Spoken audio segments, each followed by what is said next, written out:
Thank you very much. Honorable Minister, Honorable State Secretary, honorable dignities, dear organizers and participants, thank you very much. My name is Daniel Moser and I'm honored to hold this keynote address at the Urban Mobility India conference with the theme Mobility for All. And first, let me congratulate on the very important theme, Mobility for All.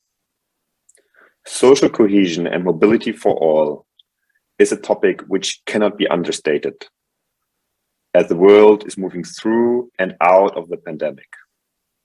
Navigating towards a world with better mobility for all in the age of the climate crisis is a pressing challenge of our time.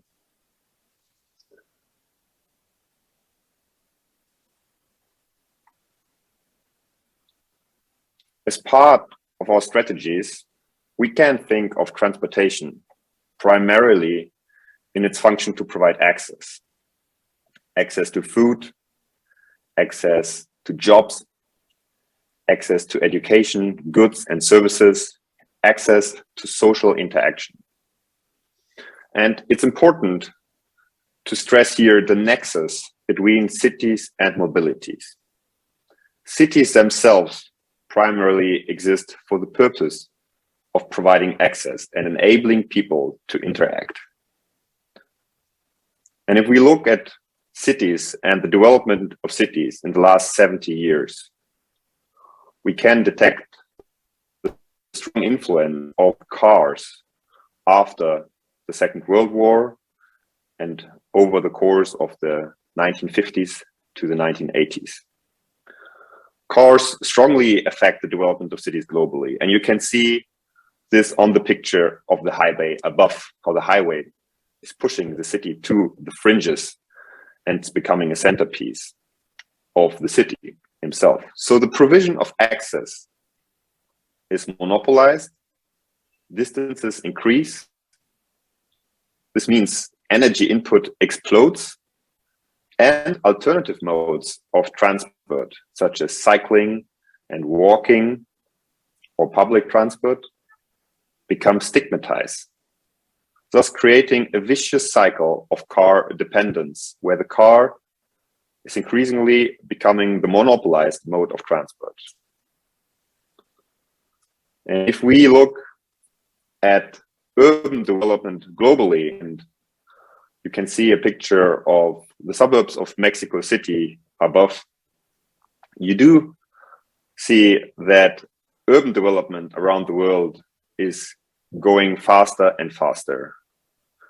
Now is really one of the critical moments where we can actively design futures. We have a very short window of opportunity of roughly 15 years left. And working globally, we do have the choice to decide if we want to look the future like the picture above, the suburbs of Mexico City, with billions of people trapped in low accessibility, low quality of life, and configurations with high carbon intensity. So why 15 years? 15 years because more urban areas will be constructed during the first 3 decades of the 21st century than all of history. And the expansion of urban areas is twice as fast as urban population grows. So this means cities are not growing upwards, but are growing sidewards. And this leads to the destruction of bioreserves, of forests and agricultural land, and obviously also to all the other things mentioned before, to the monopolization of the very few transport modes, namely the car, and to the marginalization of other transport modes, and to situations of access to goods, services, and to interaction with people. China used more cement in the last 3 years than the US used in the entire 20th century. And it's clear that this kind of expansion is not sustainable. So we have to find new ways of expanding and growing our cities in a sustainable way, which can lead to better quality of life. So if the transport infrastructure, as explained above, lends itself to the form of the city, then by designing transport in the right way, we can design cities in better ways. And this means we do have also an opportunity through the lens of mobility to design the cities of the 21st century. So if we look at urban transportation really is the make and break of the global climate agenda. It's 23% of global carbon emissions. It's 61% of global oil demand. And if we are going ahead with a business as usual scenario, we are going to see a doubling of emissions till 2050. We do see more than 10 billion trips per day, and the urban share of these trips is rapidly increasing. So transport plays a particular role as part of our actions to tackle global climate change. The dynamics of carbon emission growth related to transport can be stressed by looking at the European 27 nations group that is highly urbanized, typically in the region of 60 to 80%, and where we have seen over the last 20 years significant efforts to reduce carbon emissions, with some successes, as you can see on the chart on the right, in the fields of energy, households, industry, but no progress at all in the transport sector. So transport really is the make and break of the global climate agenda. As we're moving to urbanization, we can see also a great urban mobility opportunity. If we look at cities, as we've looked at them already in the last minutes, we can see that cities are a great creator of wealth. Just a relatively small number of 150 of the largest metropolitan economies accounting for 14% of the global population, generate 41% of global GDP. So the urbanization trend which we're seeing is not only a challenge, but really it is also a significant opportunity as we are seeing humanity's great move to cities. Let me go into the global urban mobility a little bit further. Urban mobility in itself is a necessary precondition towards the provision of the Agenda 2030. On the left, you see the Agenda 2030 and all the relevant sustainable development goals which are related to the transport sector, where transport is a precondition towards actually making the Agenda 2030 happen. And without mobility, we do not see any access to work, to education, to health, to inclusion, to economic development, and to a dignified life. So how exactly could a positive, climate-friendly future of mobility look like in cities, and how can we connect the urban mobility opportunity with the future of better life in cities? That's what I want to talk about together with you, and I'm looking forward also to the discussions later today. How can the hyperlocal city look like in the age of the climate crisis? The hyperlocal city can be a key element for city making in the age of the climate crisis. So before diving into the hyperlocal city, let me share with you a couple of principles. What is the hyperlocal city? So hyperlocal city is a city in which all residents can meet all their needs within a 15-minute walk or a bicycle ride from their homes. It's a city in which hyperproximity prioritizes multimodal transportation and pedestrians rather than cars. And every area in this city is not a single purpose area, but an area which serves multiple purposes. The hyperlocal city centers on the integration of land use and transport planning And it's most successful if it's implemented as part of a citywide, city-led strategy that strongly engages with local people. So the hyperlocal city really revolves around 5 main principles: density, diversity, proximity, ubiquity, and digitalization.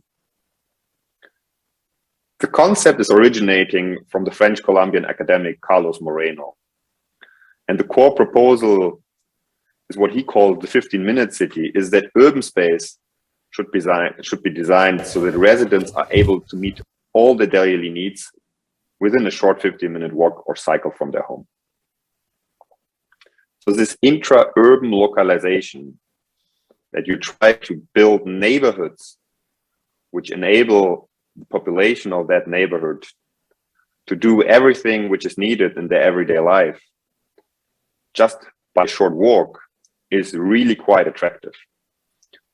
So that means that the hyperlocal city is quickly becoming a concept globally in cities around the world, from Bogota to Barcelona, from Portland to Paris, a concept which is trying to build cities in more complete ways that help the population of those cities really get around their everyday life in the best and most easy way.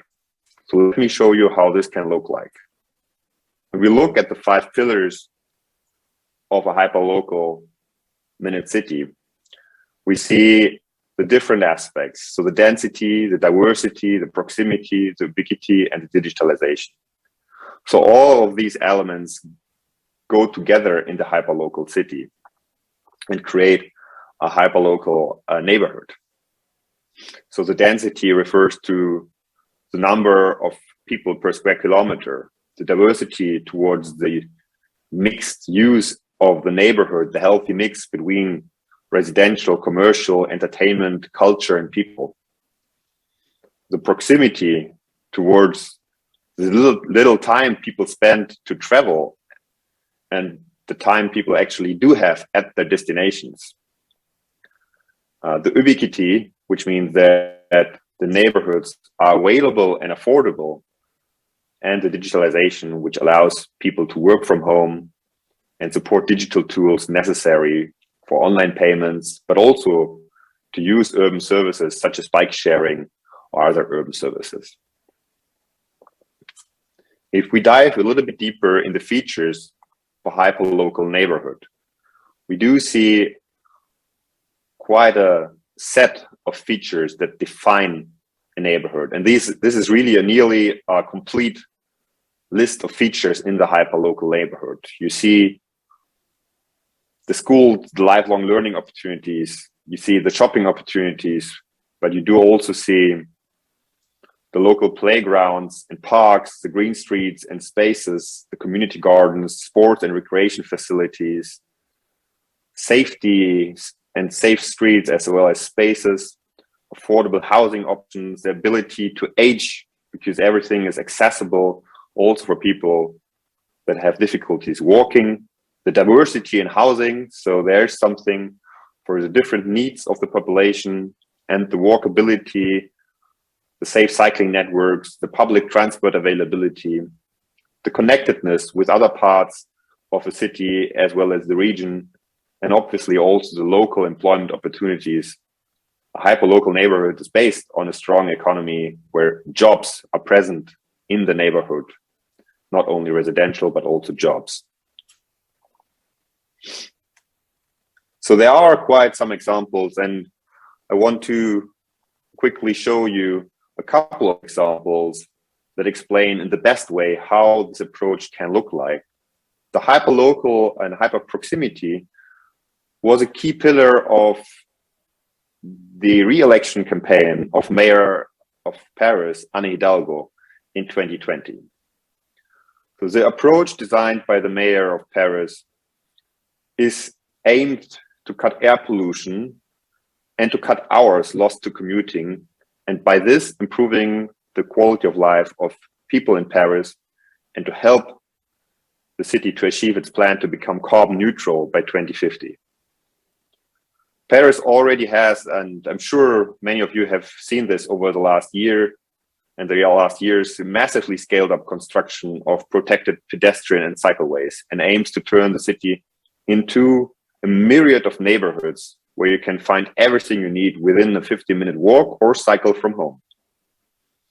Mayor Hidalgo's People First plans include installing a cycle path on every street and on every bridge in Paris.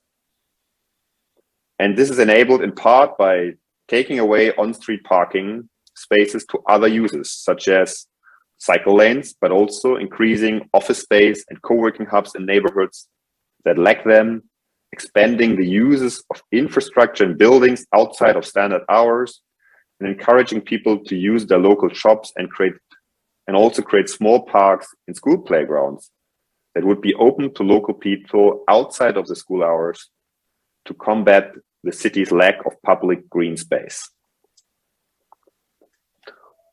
One of the most distinctive features of the 15-minute neighborhood in Paris is the transformation of its streets from places for traffic and cars to pass through, which you see on the picture above, towards places to be, where city life happens and everyday destinations to work, learn, and play are just outside of the door and just a doorstep away, really, from everybody's home.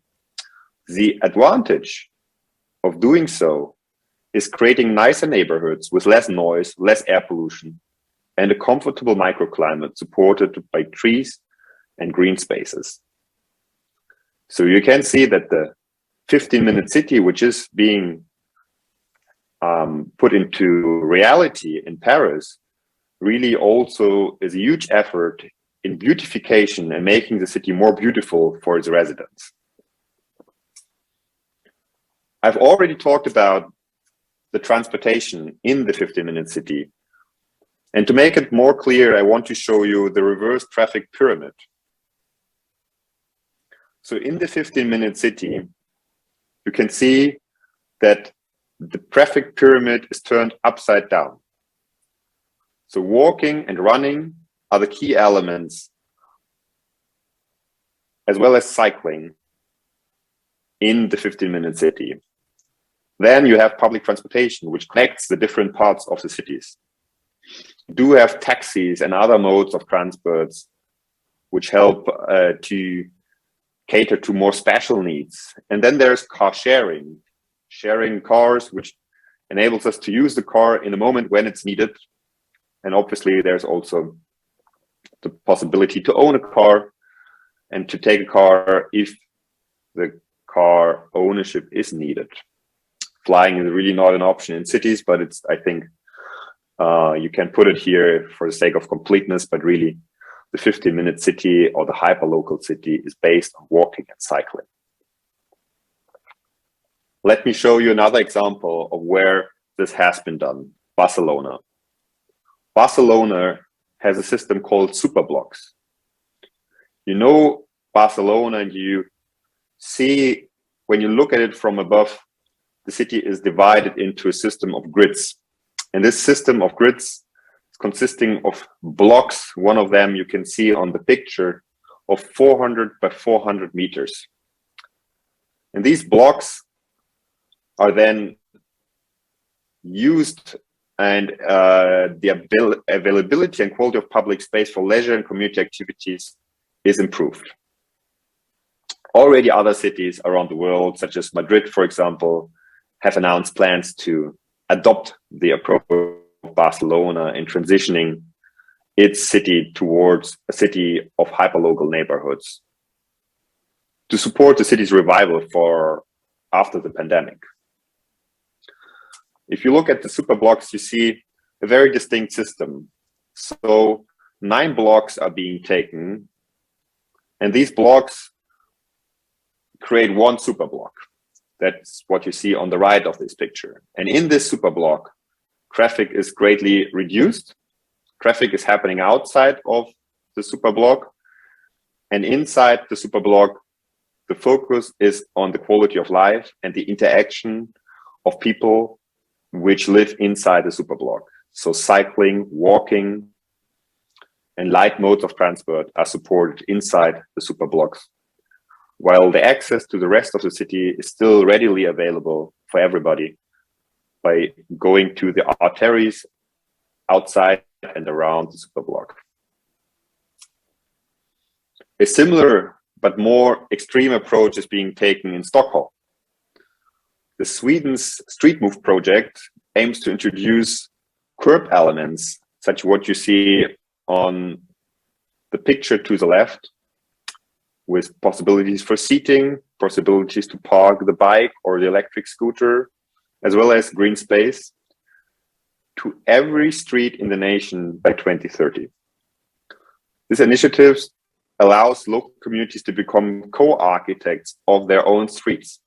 So these little elements, these adaptable elements which you see there, really are elements where the residents of the streets are asked to put the elements which they would like to see in their streets through workshops and consultations to control how much street space they want to use for parking or for other public uses. So really, it's quite a flexible concept which is being rolled out experimentally already in Stockholm, but with many more cities ready to join.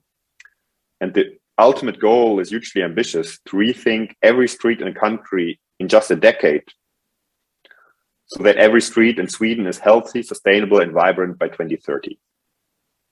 So this really is a concept to appreciate all the richness of life which is happening on streets, and building streets in a way that they're catering to the residents.